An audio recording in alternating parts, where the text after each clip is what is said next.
Our second feature for this evening brings us to more serious business. We hope that the purists in our audience will not be too upset at certain liberties we have taken in our adaptation. Here is Bernard Mays as Mr. Jorkins, and Pat Franklin as his female companion, in Lord Dunsany's story, The Witch of the Willows.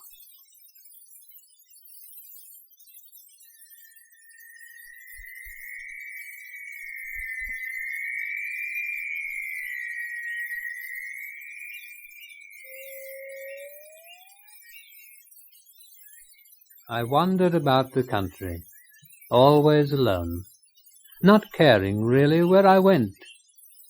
One day I came to the Willow Wood, a haunted sort of place, marsh floating all through it, ideal for a lonely and aimless man. I was tired of ordinary things and ordinary people, what they said and did, the everyday things, everything lacking in wonder, surprise, magic, mystery. And there was a mystery in the woods. The sun had begun to set, and the mystery was settling among the willows. Oddly enough, as I wandered deeper and deeper among the trees, the mystery didn't recede. Not a spell seemed lifted, but that ominous and immense threat of magic became overpowering. Suddenly, an old woman in a black cloak and a high black hat, carrying a black stick, she came towards me, and that mystery, that unaccountable thing that has been called magic, that was haunting the willows, moved with her as she came. She approached quickly, paying no attention to me until we were almost facing. Then a quick glance of her eyes, all magic and wonder in her ugliness, and I fumbled for something to say. Is there no way out of these marshes? No, there is no way out. I stood a while and gazed, fascinated by the mystery of her. She leaned her hands upon the stick and gazed at me, grey ringlets hanging down from under her hat. What has come over these marshes? Sunset and witchcraft. What does the witchcraft portend? Who knows that? Not even the witches know that. And why do they make witchcrafts? Enchanting a place like this till one can hardly tell if one is still on earth. If there's a warning put on a place, it's for folks to heed the warning, not to go bothering those that have other things to do with the way and the why and the wherefore.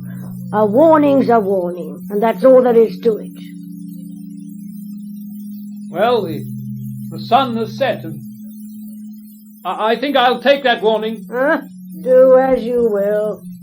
Now, if I come back, should I ever see you here? You might come for weeks and never find me. And then one day I'd be here. Then I'll come again. I'll come again.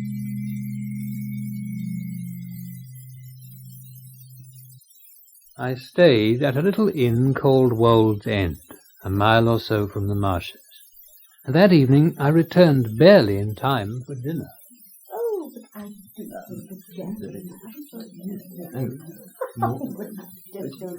I couldn't put the mood of my strange adventure out of mind.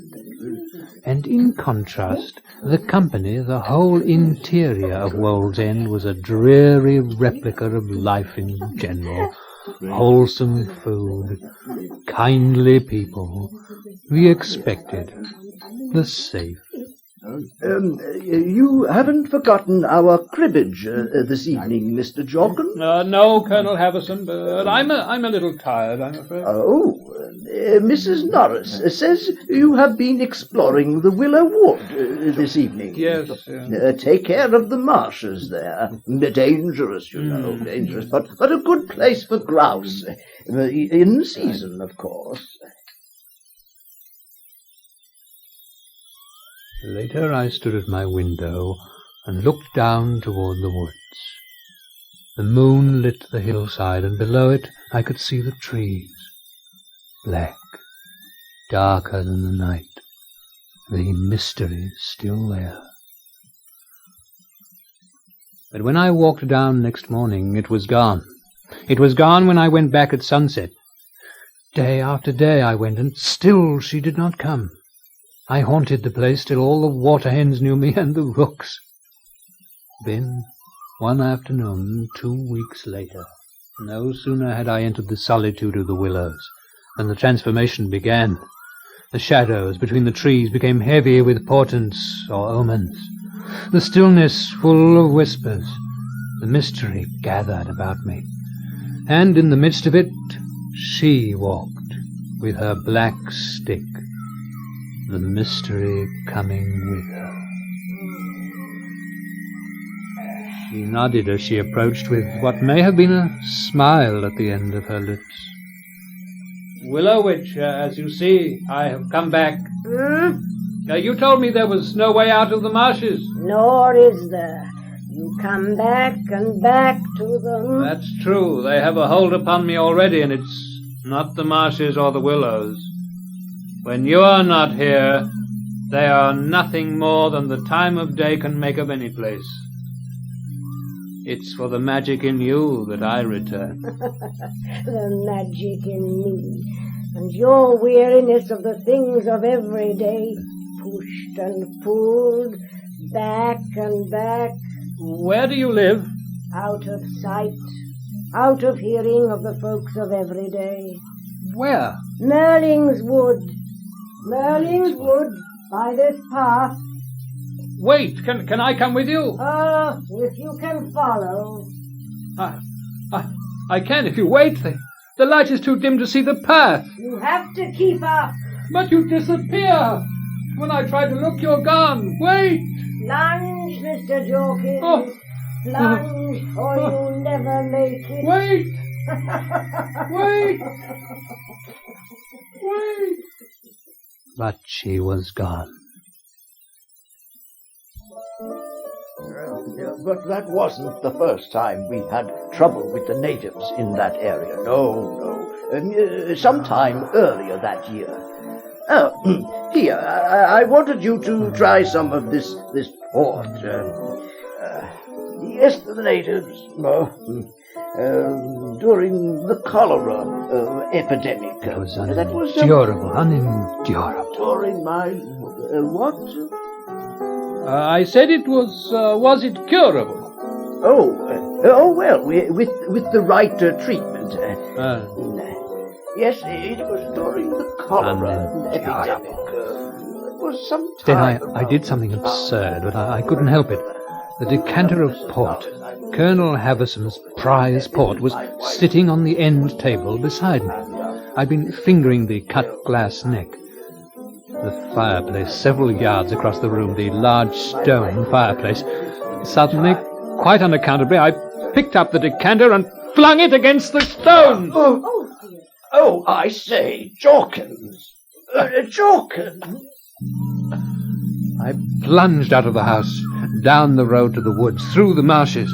The mystery was everywhere, thicker than the trees, almost suffocating. But I headed as if guided through the woods. A wood remembered from one's earliest years. This strange, almost terrible feeling seemed to come from straight ahead.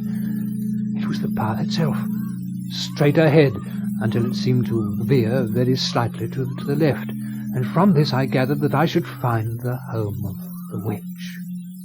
And sure enough, there it was, a cottage in the midst of strangeness and mystery. The cottage was small and roofed with a dark thatch, windows made of round panes the size and thickness of the ends of bottles. I heard my knock on the door before, or so it seemed. I quite reached it, and instantly it opened, and there she stood, in her cloak. Magic seemed to pour out around her. Well? I have come. Yes, and Do you come in? Do you enter a witch's cottage? Yes. Well, the door is open, Mr. Dawkins. I entered. And a swell of dark, terrible power seemed to leap at me. Then shortly the magic subsided. It withdrew to the corners and walls of the little room. A fireplace emerged, a glowing blood-red flame within it. A large black cat lying before it, and the witch bent over, sweeping something. The decanter. Colonel Haversham's decanter. There's been an accident, but maybe it will be mended by and by. The room was difficult to see clearly. A few things stood out, a stove, a table, several chairs, all strangely carved and inset. Will you have some tea? Yes. Cowslip, briar rose, or daffodil? Cowslip. It was a strange brewing. She boiled water in a great kettle over the fire, then threw handfuls of withered dry cowslip blooms into her teapot, and added a sprinkling of herbs. She filled with it 2 earthenware cups, glazed green on the outside, and instead of milk, she poured honey. All the while her cat watched us from the fireplace. We sat watching the fire, drinking the strange tea. As the shapes of the coals changed, she peered more and more intently. It seemed as though events were passing before us through the deeps of the fire. Trouble coming to the world. What trouble? All going the wrong way. Losing hold. Where do we want to go? Where should we? That's the affair of witches. Do you know? He knows. The old cat. The dark one. He doesn't run to town. He doesn't plan or worry. He knows what is coming, dark one. Winter, spring, nothing can hasten it. Nothing stop it, eh? Do you care about the world? Witches, we are abandoned and sought. Abandoned and sought. Withdraw and whisper. Withdraw and whisper. What do you whisper? What do you say? Oh, we provide. What? What you've come for. What? Not to know about the world. Is that what you provide? That's what you seek, Mr. Jorkins. You do not find the things of every day in my cottage, yet you come back and back. Mystery, magic. The ends of your world, Mr. Jorkins. Beyond. Will I find it here? Will you help me? Help you? Show me. Will you? Are you afraid, Mr. Jorkins? Is it dangerous? Surrounding the house, deadly power. It could crush you to the size of a pebble. Look, Mr. Jorkins. A handful of pebbles. You.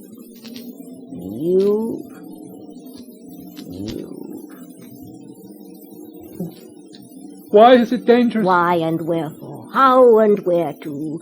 Stakes and witches' gallows. Is there a test? A price? A wall, a blade, a fire, the things of every day, Mr. Jorkins. I'm not here to help you.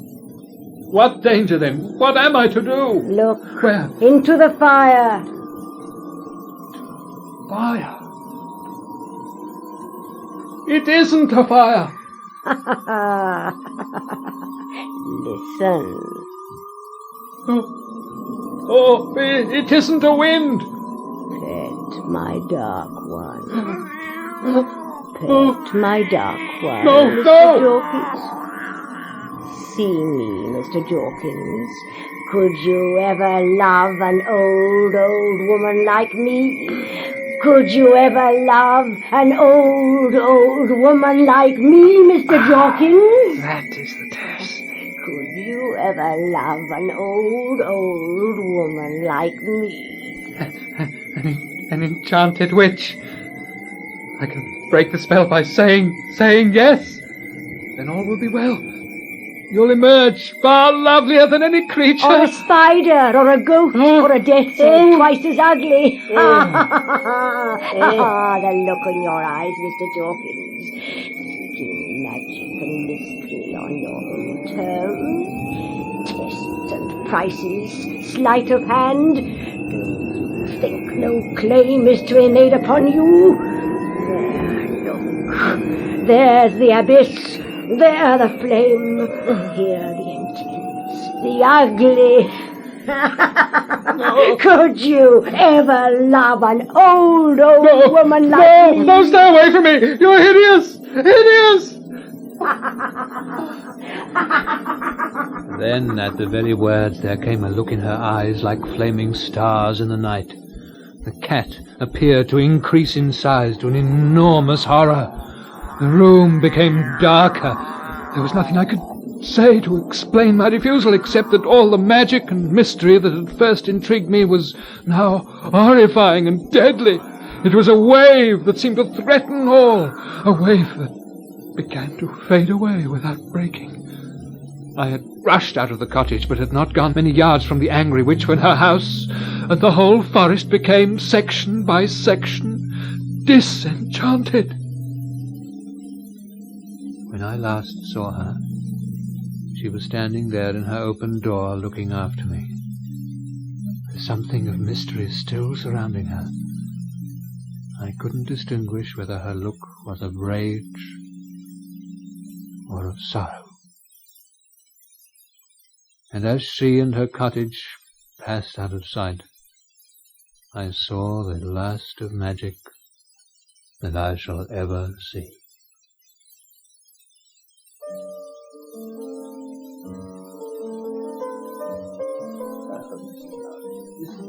Soon again I was back at Wall's End.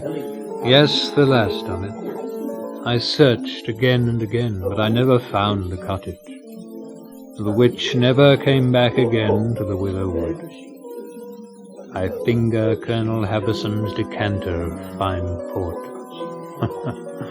Not the least scar on it. For years after that, whenever twilight or sunset gave a queer look to a field or a distant hill, whenever anything strange seemed haunting birches or willows, I would set out at once, however far the walk, and in any weather or hour, to see if the magic that I have known had ever come back. No, it never came back. It never came back.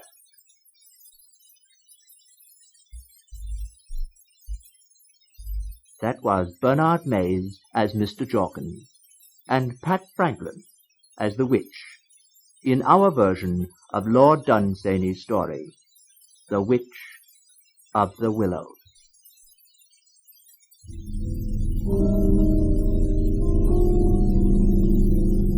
And now we must break up our chain of empathy for this evening. We shall meet again around this hour, real soon, with another discomforting tale. Join us at that time.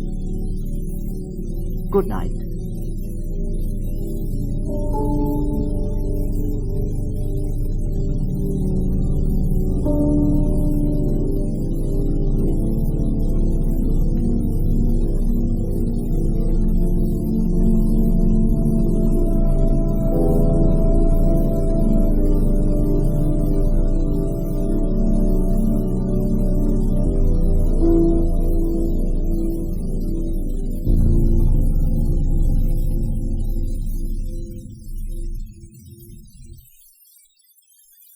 The technical production for this evening's broadcast was by John Whiting.